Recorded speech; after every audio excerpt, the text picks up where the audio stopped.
మీ business ఏదైనా మీ ఊర్లో promotion చేయాలంటే అది సుమన్ టీవీతోనే సాధ్యం. ఇప్పుడే సంప్రదించండి. Welcome to Suman TV. Kuppam నుంచి లక్ష్మీనారాయణ. ఆపరేషన్ సింధూరు భాగంగా భారతదేశం పాకిస్తాన్పై విజయం సాధించడంతో కుప్పంలో నేడు కూటమి నేతలు తిరంగా యాత్రను ప్రారంభించారు.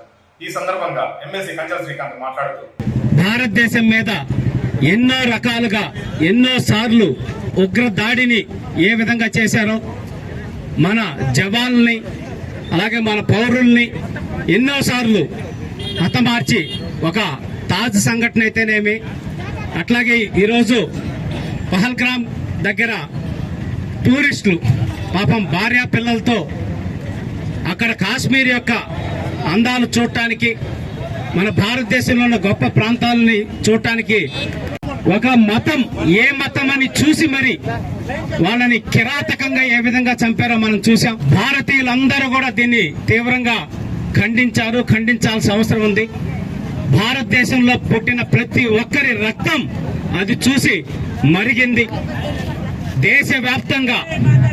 దేశవ్యాప్తంగా ఎన్నో రకాలైన నిరసన కార్యక్రమాలు చేయటం జరిగింది. అలాగే ఆపరేషన్ సింధూర్ పేరుతోటి గౌరవ ప్రధానమంత్రి వర్యులు మన భారతదేశం యొక్క సత్తా ఏంటనేది పాకిస్తాన్కి రుచి చూపించడం కూడా జరిగింది.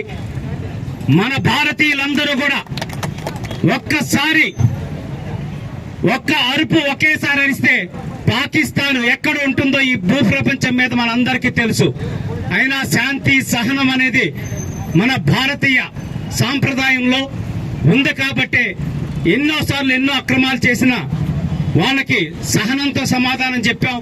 విననప్పుడు ఏ విధంగా సమాధానం చెప్పామో మనందరికీ తెలుసు.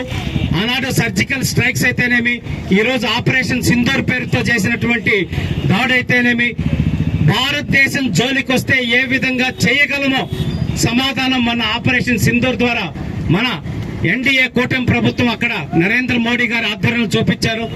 మనందరం కలిసికట్టుగా ఉండి ఇదే విధంగా మన భారతదేశం యొక్క స్ఫూర్తిని, రాజ్యాంగ స్ఫూర్తిని కాపాడుకుంటూ కులాలకి మతాలకి అతీతంగా అందరం భారతీయుల్లాగా ఉండాలని, అలాగే భారతదేశం మీద జరిగేటటువంటి ఎటువంటి దాడినైనా సమర్థవంతంగా తిప్పికొట్టడానికి ఈ ఎన్డీఏ కూటమి ప్రభుత్వానికి మద్దతు ఇచ్చిన ప్రతి ఒక్కరికి పేరు పేరున ధన్యవాదాలు తెలియజేసుకుంటున్నాను. వందే వందే